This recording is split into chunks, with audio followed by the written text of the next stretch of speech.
Assalamualaikum warahmatullahi wabarakatuh. Nama saya Arsya Safira Rashid dari program studi akuntansi Blended Plus tahun 2024. Tujuan saya membuat video ini adalah untuk memenuhi tugas UAS Statistika Bisnis yang diampu oleh dosen Dr. Ari Aksandi MAKT. Oke, jadi di awal ini aku sudah punya data, namun datanya ini masih belum diringkas. Jadi langkah pertama yang aku lakuin adalah menyaring bagian yang dibutuhkan aja, yaitu nilai atau skor dari tiap variabel. Misalnya untuk variabel Y sebagai variabel dependen, aku pakai data dari Dean Accounting. Lalu variabel independennya itu adalah aku ambil dari data continuous improvement, value stream cost, dan balance scorecard serta just in time sebagai variabel independen X1 sampai X4. Nah, data-data skor ini nantinya akan aku pakai untuk analisis lebih lanjut menggunakan regresi linear berganda memakai software JASP.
Nah, jika kita sudah memasuki tampilan awal software JASP, kita dapat mengklik garis 3 biru di pojok kiri atas ini. Lalu kita klik open, pilih komputer, lalu kita pilih file yang tadi kita sudah simpan datanya.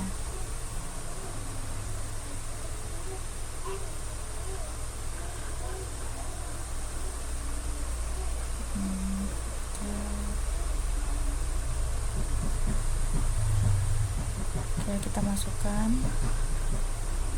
Nah, sudah muncul tampilan seperti ini. Ada responden, lalu ada variabel dependen Y, skor dari independen X1, X2, X3, dan X4. Berarti ini dari data ini kita sudah bisa melakukan analisis lebih lanjut. Kemudian langkah pertama kita akan melakukan uji instrumen, yaitu dengan menggunakan menu regression. Lalu kita pilih correlation, lalu kita masukkan variabel Y hingga X4. Untuk mengetahuinya, untuk menguji instrumennya, kita pilih reliability, lalu unidimensional reliability. Nah, di sini kita masukkan juga variabel Y sampai ke X4. Lalu di bagian analisis kita centang yang koefisien alfanya. Nah, dilihat dari hasil ini kita bisa memperoleh output yang disebut frequent scale reliability statistic. Nah, di sini kita mendapatkan nilai Cronbach alpha sebesar 0,867 dan omega sebesar 0,897. Karena kedua nilai ini di atas 0,70, maka dapat disimpulkan bahwa instrumen kuesioner yang digunakan memiliki reliabilitas yang tinggi, sehingga layak digunakan untuk analisis lebih lanjut. Selanjutnya, kita akan menguji analisis statistik deskriptif dengan menggunakan menu deskriptif, lalu klik deskriptif statistik. Lalu kita masukkan variabel Y sampai X4.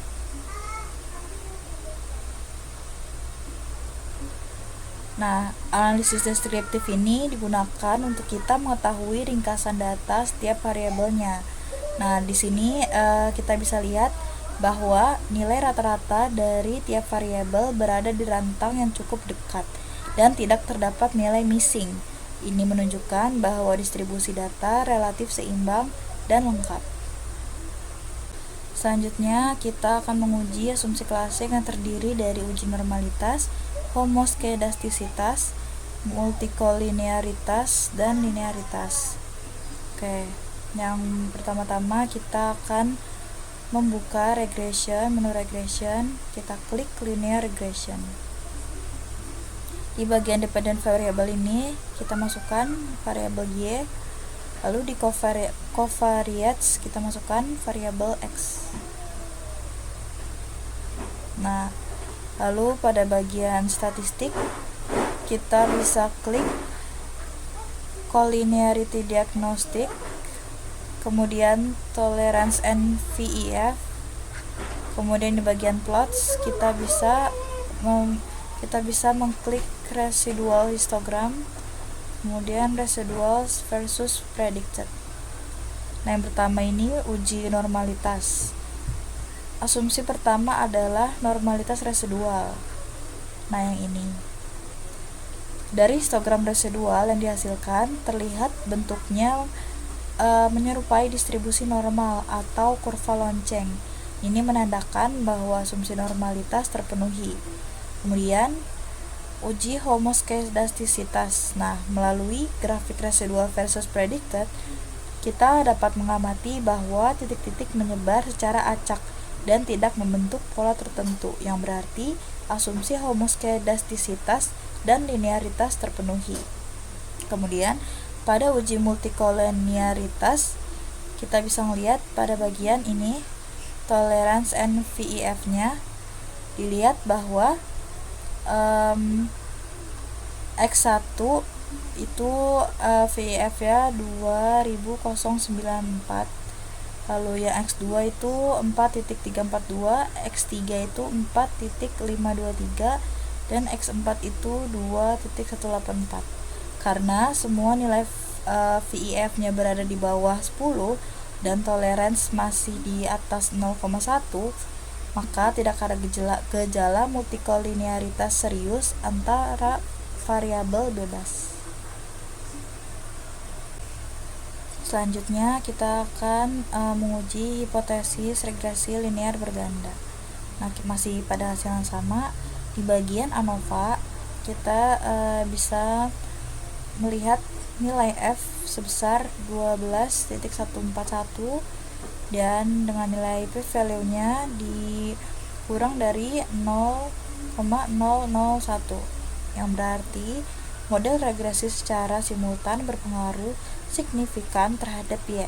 Artinya, minimal ada satu variabel independen yang secara bersama-sama menjelaskan variasi variabel dependen Y. Nah, kemudian uji parsial T. Yang ini. Nah, berdasarkan uji T masing-masing variabel, X1 berpengaruh positif signifikan terhadap Y, yaitu dimana 0,539 dengan p-value-nya kurang dari 0,001. Kemudian X2 berpengaruh negatif signifikan terhadap Y, yaitu min 0,242 dengan p-value 0,030. Kemudian X3 juga berpengaruh positif signifikan terhadap Y, dimana 0,244 dengan p-value 0,027. Nah, kemudian terakhir X4 ini tidak signifikan karena dia berada di nilai min 0,087, sedangkan p-value-nya itu menyentuh angka 0,364. Dimana kesimpulannya ini menunjukkan bahwa X1, X2, dan X3 adalah prediktor penting, sedangkan X4 tidak memberikan kontribusi terhadap variabel Y. Terakhir ini ada analisis koefisien determinasi atau R kuadrat. Nah, masih di output dari linear regression tadi, di bagian model summary ini kita dapat melihat bahwa R kuadrat itu di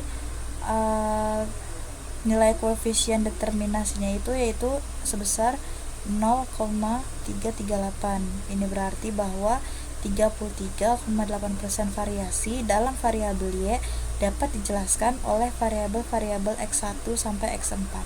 Sedangkan adjusted R pangkat 2 sebesar 0,310 menunjukkan koreksi terhadap jumlah variabel prediktor dan ukuran sampel. Jadi model ini dianggap cukup baik untuk memprediksi Y, meskipun masih ada 66,2% variasi Y yang dipengaruhi oleh faktor lain di luar model ini. Lanjut untuk soal kedua, ini juga sama, yaitu datanya perlu kita ringkas lagi, atau karena ini dibagi jadi beberapa sheet, jadi aku buat data file Excel baru lagi untuk nyatuin datanya, dan ini yang dipakai variable dependent Y-nya itu adalah yang ISR. Lalu kita dapat simpan ke dalam format file Excel untuk diolah datanya.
Untuk soal kedua, saya menggunakan software eViews untuk melakukan pengolahan datanya. Pada tampilan awal eViews, kita klik menu File, lalu Open, lalu Arrange Data as Workfile untuk memasukkan datanya, lalu cari data kita untuk dimasukkan, lalu di step ini tinggal di Next, Next, Next, lalu di bagian basic struktura ganti Dated Panel, lalu di cross sectionnya klik nama bank. Terus di date seriesnya itu kita isi dengan format tahun, lalu akan muncul tampilan seperti ini. Selanjutnya kita akan menganalisis deskriptif statistik dengan mengklik menu Quick, lalu kita ke seri grup statistik, deskriptif statistik, lalu ke common sample dan memasukkan variabel independen X-nya. Kemudian akan menghasilkan data seperti ini. Di sini kita bisa lihat meskipun variabel X2, X3, dan X5 ini tidak berdistribusi dengan normal, namun berdasarkan uji Jarque-Bera, hal ini tidak menjadi masalah besar dalam regresi data panel. Ini karena salah satu syarat utama dalam regresi adalah normalitas residual atau galat, bukan normalitas masing-masing variabel independen. Dalam penelitian ini, uji normalitas terhadap residual menunjukkan nilai P sama dengan 0,6461, yang berarti residual berdistribusi dengan normal. Selanjutnya kita akan mengestimasi model common effect, fixed effect, dan random effect. Dengan cara yang pertama itu kita select bagian dependent Y serta independen X1 sampai X5. Kemudian kita klik 2 kali, lalu kita pilih Open Equation. Kemudian di bagian rumus ini dependen Y serta konstannya C-nya ini di bagian depan, ditaruh di bagian di depan. Lalu panel optionnya kita bikin semuanya none. Setelah itu klik OK. Dan akan menghasilkan data seperti ini yang kemudian kita simpan dengan nama CEM atau Common Effect Model. Selanjutnya kita pilih lagi dependent Y serta semua independent X, lalu kita klik 2 kali dan pilih open equation. Di bagian rumusnya juga bagian dependent Y serta C-nya itu ditaruh di bagian depan. Lalu pada panel optionnya kita pilih fixed, lalu kita klik OK, lalu akan muncul data seperti ini. Kemudian kita simpan lagi dengan nama VEM atau VEM, yaitu Fixed Effect Model. Selanjutnya yang terakhir itu kita select lagi dependent dan semua variabel independennya. Lalu seperti biasa rumus Y dan C-nya itu di bagian depan. Lalu di panel optionnya kita pilih yang random. Lalu akan keluar data seperti ini dan kita simpan dengan nama RAM atau Random Effect Model.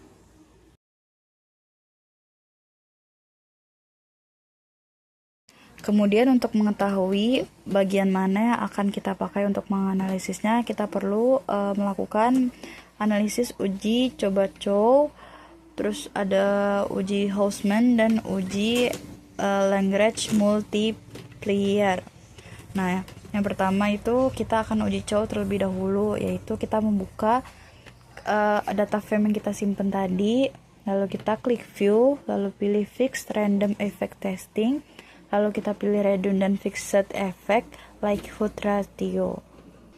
Di sini bisa kita lihat bahwa probe-nya itu atau cross section chi-square-nya itu berada di angka lebih dari 0,05. Ya, yang dimana jika misalnya di bawah 0,05 maka kita menggunakan metode FEM. Jika di atas 0,05 maka kita akan menggunakan data CEM untuk menganalisisnya. Nah, di sini probe kita itu 0,56 yang dimana di atas 0,05 yang dimana kita akan menggunakan data CEM. Lalu kita simpan sebagai uji coba cow yang dipilih CEM. Kemudian kita akan menginterpretasi hasil metode yang tadi kita sudah uji, yaitu CEM. Nah, di sini yang pertama ada uji signifikan simultan. Nah, bisa dilihat di bagian probe F statistiknya itu ada di kisaran 0,00 sampai di bawah 0,05, sehingga variabel X1 sampai dengan X5 itu berpengaruh terhadap Y. Lalu yang kedua ada koefisien determinasi, yaitu bisa dilihat nilai adjusted R-squared-nya sebesar 0,42 atau 42%. Berarti variasi Y dapat dijelaskan oleh X1 sampai dengan X5 sebesar 42%. Sisanya 58% dijelaskan oleh variabel lain di luar model. Kemudian berdasarkan hasil regresi, hanya X1 dan X5 yang signifikan secara statistik. Sedangkan X2, X3, dan X4 tidak signifikan secara parsial. Namun, uji F menunjukkan bahwa model signifikan secara simultan. P-nya di bawah 0,01, yang berarti bahwa secara bersama-sama seluruh variabel independen memberikan pengaruh terhadap variabel dependen. Ini menunjukkan bahwa meskipun tidak semua variabel berperan kuat secara individual, mereka tetap berkontribusi dalam model saat diuji secara kolektif. Kemudian yang terakhir untuk menguji asumsi klasik itu ada 4 yang kita uji, yaitu normalitas, multikoliniaritas, autokorelasi, dan heteroskedastisitas. Nah, yang pertama kita akan uji normalitas. Yang pertama kita ke data CEM ini, yang namanya CEM ini yang tadi kita sudah simpan. Kemudian kita klik view, lalu kemudian pilih residual diagnostik dan histogram. Nah, akan muncul data seperti ini. Dan bisa dilihat di sini angka probability-nya itu di atas 0,05 atau yang pastinya 0,64 yang artinya dari distribusi normal. Selanjutnya untuk menguji multikolinearitas itu ya kita klik quick, lalu group statistik, lalu kita klik correlation, lalu kita input variabel independen X1 sampai X5. Lalu bisa dilihat di sini nilai correlation-nya antara X1 sampai dengan X5 itu berada di bawah di antara min 0,00 sampai di bawah 0,90, sehingga hal ini menjadikan tidak terjadi multikolinearitas atau normal. Kemudian kita bisa minimize dulu data kita, lalu kita buka lagi data baru atau yang baru aja. Nah, yang pertama itu kita klik open, lalu seperti biasa tadi yang dari kayak data input awal, kita pilih unstructured atau undate, lalu kita finish. Kemudian kita select variabel dependent Y serta semua variabel independen X1 sampai dengan X5. Lalu kemudian kita double klik, kemudian open equation, kemudian rumusnya juga tetap sama, di bagian Y atau variabel dependen serta C-nya itu ditaruh di bagian depan, kemudian kita klik OK. Lalu kita bisa simpan sebagai namanya itu EST01 untuk kita gunakan untuk menguji autokorelasi dan heterodestisitasnya. Kemudian untuk menguji autokorelasinya kita dapat mengklik data yang tadi kita sudah simpan EST1, lalu kita klik view, kemudian kita klik residual diagnostic, kemudian kita pilih serial correlation LM test. Nah, di sini bisa kita lihat nilai prob chi-square-nya itu di atas 0,05 atau 0,22. Sehingga menyimpulkan bahwa tidak ada masalah dengan autokorelasi. Selanjutnya untuk menganalisis heteroskedastisitasnya itu kita bisa klik data EST01 yang tadi, kemudian klik view, klik residual diagnostic, kemudian kita pilih yang heteroskedasticity test. Nah, di situ bisa kita lihat nilai prob chi-square-nya itu di atas 0,05 atau 0,23, yang dimana tidak terjadi masalah pada heteroskedastisitasnya juga. Sekian video tutorial dan penjelasan hasil analisis yang bisa saya buat. Mohon maaf bila ada salah kata, dan terima kasih kepada Pak Ari untuk selama semester ini sudah membimbing serta mengajari kami akuntansi blended plus untuk mata kuliah statistika bisnis. Terima kasih. Wassalamualaikum warahmatullahi wabarakatuh.